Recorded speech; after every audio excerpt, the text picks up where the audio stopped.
Bienvenue dans Dicodémo, une série d'épisodes du podcast ésotérique consacrée à la symbolique des mots et maladies.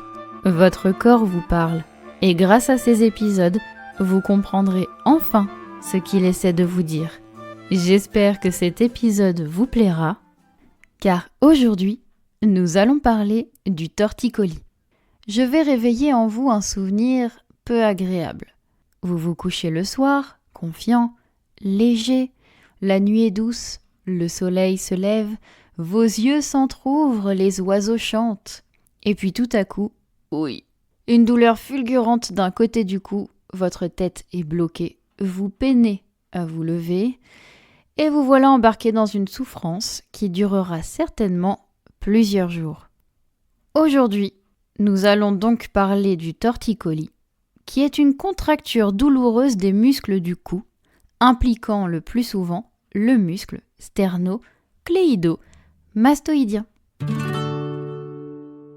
Les principales causes d'un torticolis sont un mauvais mouvement ou une mauvaise position prolongée, un courant d'air ou un froid soudain, le stress et la fatigue musculaire, un traumatisme, de façon beaucoup plus rare une infection, ou encore des anomalies plus profondes comme une hernie discale ou de l'arthrose.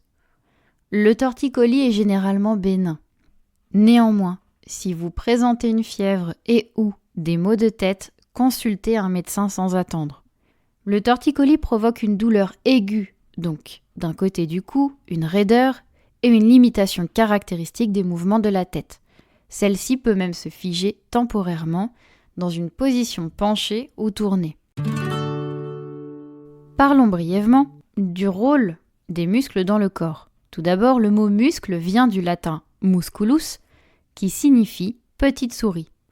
Les anciens lui ont donné ce nom parce qu'un muscle contracté semble courir sous la peau comme une petite souris. Les muscles servent à produire le mouvement. Le muscle sterno-cléido-mastoïdien, lui, permet de tourner la tête de droite à gauche, de la fléchir de haut en bas et même de combiner ses mouvements.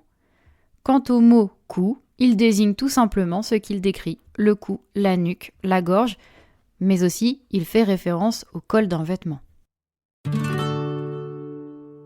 Néanmoins, ce qui nous intéresse ici, c'est la lecture symbolique du torticolis.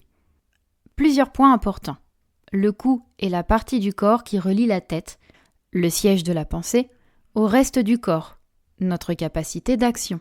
Comme le torticolis est une affection musculaire, il peut symboliquement représenter une difficulté dans notre manière de nous mouvoir dans la vie. Ici, c'est un mouvement de la tête qui déclenche la douleur. Or, la tête sert justement à orienter notre direction, à viser un objectif, à donner l'impulsion vers le chemin qui correspond à nos désirs. Quand le cou se bloque et que la tête perd son amplitude habituelle, cela peut signifier deux choses. Premièrement, la fuite face à une situation. Si votre tête reste coincée dans un axe central, incapable de tourner d'un côté ou de l'autre, cela peut produire une difficulté à faire face à une situation qui demande une action de votre part. Votre façon habituelle d'éviter cette situation serait peut-être de regarder ailleurs. Votre corps vous impose alors d'affronter ce que vous ne vouliez plus voir. Si je ne peux ni regarder à droite ni regarder à gauche, alors je vais devoir regarder en face. Deuxièmement, une incohérence entre la direction visée et la direction empruntée. La tête donne une direction, le corps la suit. Mais lorsque le corps part dans une direction opposée à celle voulue par la tête, un faux mouvement peut apparaître, créant douleur et tension. Le torticolis met alors en lumière un décalage entre ce que vous souhaitez profondément et ce que vous faites réellement. Une lutte interne entre votre intention et vos actions. En résumé, le torticolis parle de la nécessité d'aligner vos actes avec vos idées. Si vous ignorez un problème, votre corps peut vous obliger à le regarder en face. Votre être profond cherche la cohérence. La moindre dissonance crée de la tension. Peut-être vous obstinez-vous dans une direction qui n'est pas la vôtre. Votre corps, lui, le sait, et il tente de vous réorienter. vers votre intuition, votre esprit, votre véritable chemin. Le torticolis est souvent bénin, une sorte de redirection momentanée lorsque l'on s'égare.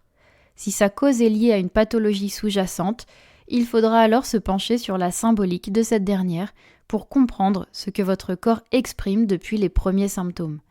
Pour soulager un torticolis, appliquez une chaleur douce, faites des mouvements adaptés, idéalement avec un professionnel de santé, dormez dans une position confortable et accordez-vous de vraies nuits réparatrices. Et enfin, demandez-vous, quel est le chemin le plus aligné à mes désirs ? Quelle situation me tend au point de ne pas vouloir la regarder en face ? Si vous ressentez une douleur, votre premier réflexe doit toujours être de consulter un médecin afin d'obtenir un diagnostic médical. La symbolique ne doit intervenir qu'ensuite dans une démarche de compréhension personnelle, intellectuelle et spirituelle. C'est un outil de connaissance de soi, jamais un outil de diagnostic médical. Je vous remercie d'avoir écouté cet épisode et on se dit à tout bientôt pour une nouvelle analyse dans Dicodémo.